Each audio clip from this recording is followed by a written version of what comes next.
Red fort వద్ద పేలుడు ఘటనపై కేంద్ర హోంమంత్రి అమిత్ షా స్పందించారు. పేలుడు ఘటనపై ఉన్నతాధికారులతో చర్చిస్తున్నట్లు వివరించారు. పేలుడుపై దర్యాప్తు జరుగుతోందని త్వరలోనే వివరాలు వెల్లడిస్తామన్నారు.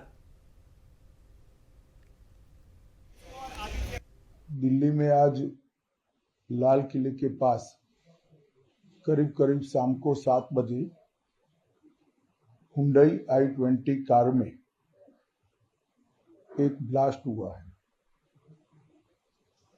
और ब्लास्ट के कारण कार और कार के आसपास के 3-4 व्हीकल और खड़े हुए लोग, ऑटो में बैठे हुए लोग इंजर्ड भी हुए हैं और कुछ मृत्यु भी हुई है। अस्पताल के सूत्रों के अनुसार अब तक 8 लोगों की मृत्यु हो चुकी है। कुछ लोग इंजर्ड हैं, इनका इलाज यहाँ पर चल रहा है। हम सभी एंगल को खुला रखते हुए इसकी गहन जांच शुरू कर दी है। जैसे ही ब्लास्ट की सूचना मिली, Delhi police special cell, crime branch, NIA की टीम, SPG की टीम, FSL की टीम मौके पर पहुंच गई है और सभी प्रकार की जांच हम तेजी से कर रहे हैं। कुछ ही समय में मैं आशा करता हूं कि धमाके का कारण क्या है उसके निर्णय पर हमारी एजेंसियां पहुंच जाएगी और FSL की सीनियर मोस्ट टीम भी यहां पर पहुंची।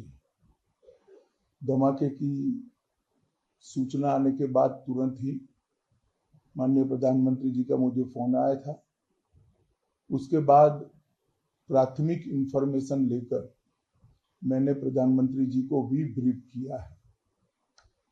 अभी यहाँ से मैं घटनास्थल पर जाने के लिए निकल रहा हूँ और कल एक बड़े सवेरे ही सीनियर लोगों की टीम के साथ गृह मंत्रालय में बैठक कर इसकी डिटेल जांच की जाएगी।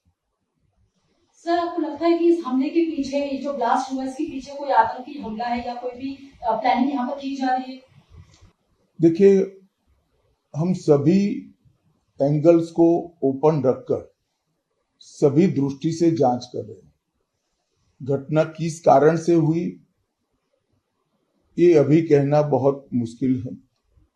जब तक विस्फोट के स्पॉट पर से जो स्पेसिमेंस मिलेंगे, इसका जब तक FSL का एनालिसिस, NSG का एनालिसिस नहीं होता, इसके बारे में कुछ भी कहना दिक्कत है। मगर हम किसी भी एंगल को बंद नहीं मानते हैं। सभी एंगल का हम दृढ़ता के साथ आगे जांच करें।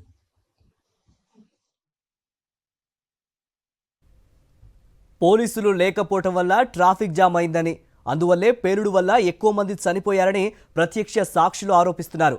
సెలవు కారణంగా పోలీసులు ఈ ప్రాంతం గురించి పట్టించుకోలేదన్నారు. తాము వెళ్లి మృతదేహాలు తీస్తున్న సమయంలో పోలీసులు వచ్చారని స్థానికులు చెబుతున్నారు. పేలుడు ప్రాంతం నుంచి 6 మృతదేహాలను అంబులెన్స్లోకి తరలించినట్లు ధర్మేందర్ అనే ప్రత్యక్ష సాక్షి చెప్పారు. పేలుడు జరిగిన వాహనం హర్యానాకు చెందిందని, నంబర్ ప్లేట్పై నదీం అనే పేరుతో పాటు 7674 నంబర్ ఉన్నట్లు చెబుతున్నాడు. ఈ పేలుడు జరిగిన తర్వాత మరో వాహనంలోని CNG బ్లాస్ట్ జరిగిందని, దాంతో స్థానికులను అప్రమత్తం చేశామన్నారు. 6:50 పేలుడు జరిగితే 10 నిమిషాల తర్వాత పోలీసులు వచ్చారని తెలిపాడు ధర్మేందర్.